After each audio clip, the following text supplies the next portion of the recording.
These people are on a mission to live. Oh, it's heartbreaking. I mean, last thing I want to do is leave my kids, you know. And right now we're just told we're gonna die. All 5 of them, Kevin, Joe, Patty, Jeff, and Pete, all have one awful thing in common. They've all been given a death sentence called ALS. I have grandchildren I want to meet, and I won't have that because people won't look at us and count us as humans and count us as people who need treatment. Their battle isn't just with their bodies that are already failing. Patty can still walk, but everyone else needs a wheelchair or a scooter to get around. But their real fight is with the FDA and lawmakers. They offer nothing because they can't.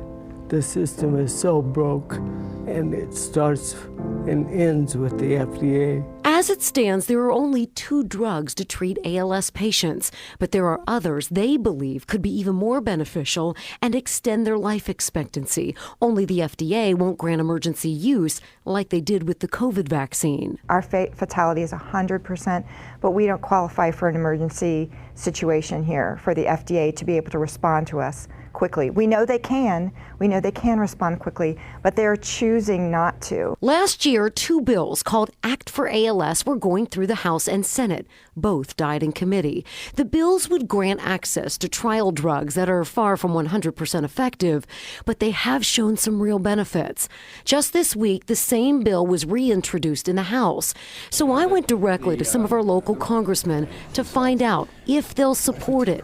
I'm a co-sponsor of the legislation. I hope we pass it, and I hope we pass it as quickly as possible. Congressman Steve Chabot supported the bill last year and absolutely will again. Right now, you wouldn't have access to those unless you're in one of the trials, and it's about, there may be 1,000 people in the trial at any given time, but there are 30,000 people in this country that have ALS.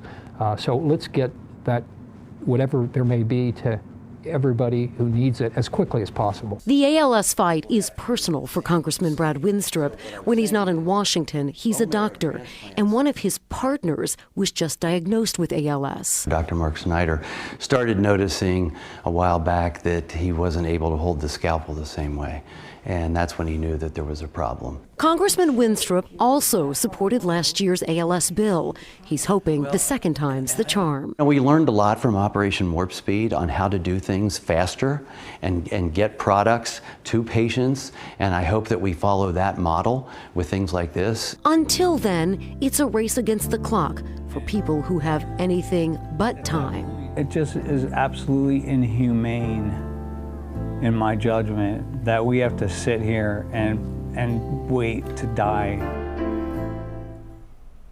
So right now, this bill, which has FDA support, is in committee. If it passes in the House, of course, it would then have to get approval in the Senate. Today, I talked with U.S. Senator Sherrod Brown. He says even though he did not support it last year, he would absolutely support this new bill and would even consider co-sponsoring it, hoping it moves forward quickly.